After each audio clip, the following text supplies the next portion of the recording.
ارشاد فرمایا کہ ابو ذر اگر تم صبح جا کر ایک آیت کلام اللہ شریف کی سیکھ لو تو نوافل کی 100 رکعات سے افضل ہے، اور اگر ایک باب علم کا سیکھ لو اور وہ علم کا جو باب ہم نے سیکھا ہے وہ اس وقت کا عمل ہو یا نہ ہو، 1000 رکعات نماز نوافل پڑھنے سے بہتر ہے۔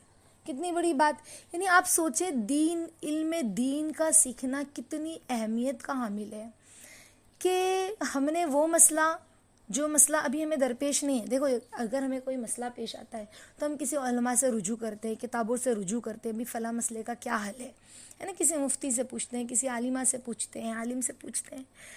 تو جب ہم دین کو سیکھیں گے، علم دین کو سیکھیں گے اور وہ مسئلہ اس وقت ہماری ضروری، مطلب وہ مسئلہ جو ہے اس وقت ہمیں درپیش نہ ہو، جیسے مثال کے طور پہ تیمم کا طریقہ، مثال کے طور پہ تیمم کا طریقہ، تو اللہ رب العزت ہمیں، اللہ کے نبی فرماتے ہیں 1000 رکعت نماز نفل پڑھنے سے افضل ہے۔ تو علم کا سیکھنا کتنی اہمیت رکھتا ہے کہ بندہ 1000 رکعت، اگر روزانہ کوئی انسان 100 رکعت نماز پڑھے یا 20 رکعت بھی نفل راتوں میں پڑھے، ہمیں پتہ چلے کہ بھی اس کا معمول ہے یہ راتوں میں روزانہ 20 رکعت 30 رکعت نماز نفل پڑھتا ہے، تو ہمیں کتنا فخر ہو ہے نا کہ اچھا روز معمول ہے۔ لیکن علم کا سیکھنا 1000 رکعت نماز سے افضل ہے، ایک وہ باب جو اس وقت کا عمل ہو نہ ہو۔ تو پتہ چلا کہ اللہ کے نزدیک، اس کے نبی کے نزدیک دین کتنا اہمیت رکھتا ہے، دین میں اللہ نے کیا سکھایا ہے، اسلام کیا ہے، کیا علم ہے اسلام کا، وہ ہمیں جاننا کتنا ضروری ہے۔ اور ایک روایت میں یوں بھی آتا ہے، نبی پاک صلی اللہ علیہ وسلم فرماتے ہیں کہ جو شخص خیر کی بات سیکھنے یا سکھانے کے لیے مسجد جائے تو اس کا ثواب اس حاجی کی ثواب کی طرح ہے جس کا حج مکمل ہو گیا۔ خیر کی بات کو سیکھنے یا سکھانے جائے تو اس حاجی کی طرح جس کا حج مکمل ہو گیا۔ کتنی بڑی ثواب رکھتا ہے علم کا سیکھنا۔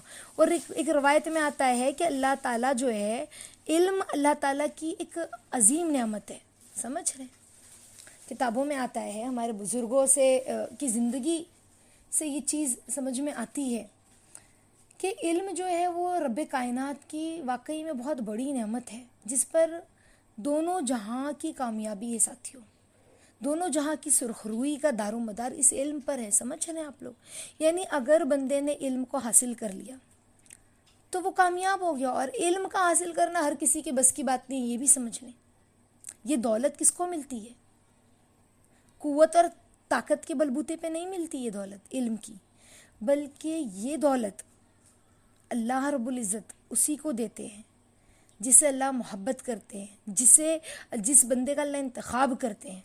یہ علم کی جو دولت ہے یہ طاقت کے بلبوتے پہ نہیں ملتی، جاہ و جلال کے بلبوتے پہ نہیں ملتی، مال و زر کی قوت سے نہیں حاصل ہو سکتی یہ دولت، سمجھ رہے ہیں؟ تو یہ وہ زیور ہے علم جو اللہ اپنے محبوب بندوں کو عطا فرماتے ہیں، سمجھ رہے؟ کیوں؟ کیونکہ علم جو ہے وہ انبیاء کی میراث ہے، سمجھ رہے؟ علم انبیاء کی میراث ہے، وہ اللہ رب العزت بندہ وہ سیکھ رہا ہے تو وہ میراث کسی نبیوں کی میراث ایسے ہی ہر کسی کو مل جائے گی، جس کا اللہ انتخاب کرتے ہیں اسے علم کی دولت عطا فرماتے ہیں، اسے دین سیکھنے کی توفیق عطا فرماتے ہیں۔ حضرت ابو ہریرہ رضی اللہ تعالیٰ عنہ جو ہے اور ابو ذر رضی اللہ تعالیٰ عنہ، یہ دونوں کی روایت، یہ دونوں فرماتے ہیں، ان کی روایت ملتی ہے کہ دین کا ایک مسئلہ سیکھنا اللہ تعالیٰ کے نزدیک 1000 نفل نماز پڑھنے سے زیادہ پسندیدہ ہے، سمجھ رہے ہیں؟ اور آگے ابو ہریرہ رضی اللہ تعالیٰ عنہ کی بھی روایت ملتی ہے، ابو ذر رضی اللہ تعالیٰ عنہ کی روایت ملتی ہے، یہ دونوں فرماتے ہیں کہ اللہ کے نبی صلی اللہ علیہ وسلم نے کیا فرمایا ہے کہ جب کسی بھی طالب علم پر موت واقع ہوتی ہے نا، اور وہ اس وقت اس کا انتقال ہوا کہ وہ طالب علم تھا، یعنی علم حاصل ہی کر رہا تھا، تو وہ شہید ہے۔ کتنا بڑا درجہ!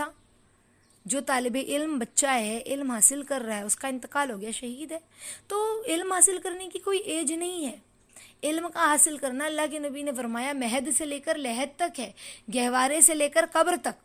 اور حضرت علی رضی اللہ تعالیٰ عنہ کیا فرماتے ہیں کہ اللہ کے نبی صلی اللہ علیہ وسلم فرماتے ہیں، علی رضی اللہ تعالیٰ عنہ کی روایت ملتی ہے کہ جب کوئی شخص علم کی طلب میں اپنے گھر کی دہلیز پار کرتا ہے نا، پھر جوتا پہنتا ہے یا موزہ یا کوئی کپڑا، تو اس کے گناہ اللہ معاف کر دیتے ہیں.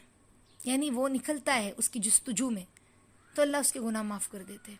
اور ایک روایت میں اللہ کے نبی یوں بھی فرماتے ہیں کہ جو شخص علم کی طلب میں نکلا وہ اللہ کے راستے میں جہاد ہے، یہاں تک کہ وہ گھر واپس نہ جب تک کہ لوٹ جائے. تو گویا کہ اس کو ایسا ثواب مل رہا ہے کہ اللہ کے راستے میں وہ جہاد کر رہا ہو. کتنا بڑا ثواب.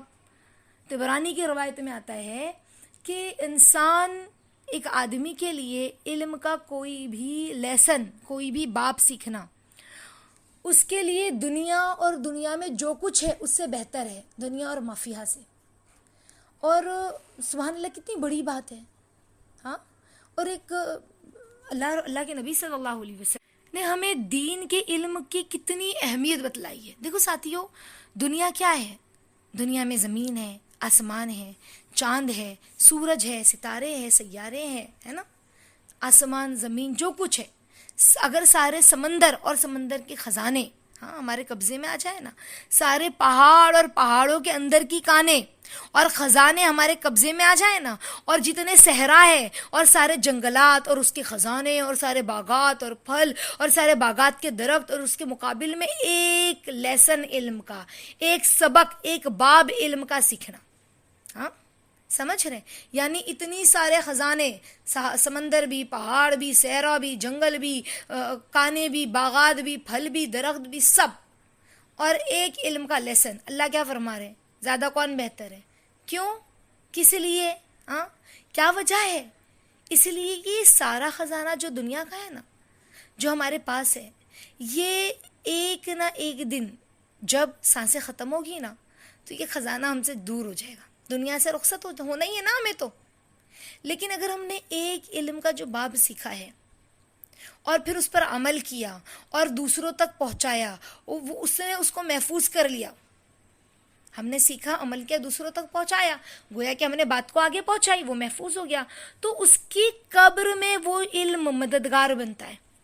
درخت، خزانے، پیڑ پودے، باغات، جنگلات، یہ ہمارے قبر میں نہیں آئیں گے. کیا قبر میں آئے گا؟ یہ علم جو سیکھا تھا نا، یہ مدد کرے گا مرنے کے بعد، حشر کے میدان میں بھی کام آئے گا. حتیٰ کہ ساتھیوں میزان پر نیکیوں کی شکل میں دکھے گا. اعمال نامہ جب تولنے کا وقت ہوگا نا، اس میں وزن جب کیا جائے گا تو یہ علم کی برکت سے وہ وزن ہمارا بھاری ہو جائے گا.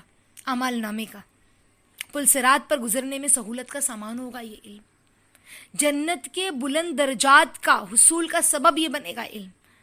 تو یہ ساری چیزیں جو آخرت کی منزلوں میں سامنے آنے والی ہے ہمارے، اس میں کیا ہے؟ علم کے ایک باب کا سیکھنا، ایک لیسن، اس کے لیے بہت بڑی خیر کے نتائج کا سبب بن سکتا ہے وہ ایک لیسن سیکھنا. سمجھ رہے؟ بس یہی بات نہیں ہے کہ اللہ کے نبی نے ہمیں سمجھانا چاہتے ہیں، اللہ کے نبی ہمیں سمجھانا چاہتے ہیں یہ بات. سمجھ رہے کہ علم جو ہے انسان کے لیے صرف دنیا میں مشعل راہ نہیں ہے، بلکہ آخرت میں اللہ کے عذاب، اللہ کے عتاب سے نجات کا بہت بڑا سبب ہے. آخرت میں کامیابی، کامرانی کو پانے کا بہت بڑا ذریعہ ہے یہ علم. سمجھ رہے؟ بہت بڑا ذریعہ. تو علم جو ہے وہ اس سے دنیا بھی بندے کی بنتی ہے، آخرت بھی بنتی ہے. یہ وہ علم ہے. تو انشاءاللہ جتنے بھی ہم سیکھنے والے ہیں، سکھانے والے ہیں، ہم سب طلب کے ساتھ، فکر کے ساتھ، جستجو کے ساتھ علم کو سیکھے. بلکہ استاذہ ہماری ایسے کہتی ہیں، بچے جب بھی تم علم سیکھو، حدیثوں کو سیکھو، تو اس طرح بیٹھو، اس طرح سیکھو، اس طرح سنو جیسے صحابہ سنا کرتے تھے. بتانے والا تو کوئی استاد ہے آپ کے سامنے بولنے کے لیے، لیکن وہ بول کس کے ہیں؟ ہمارے نبی کے ہیں.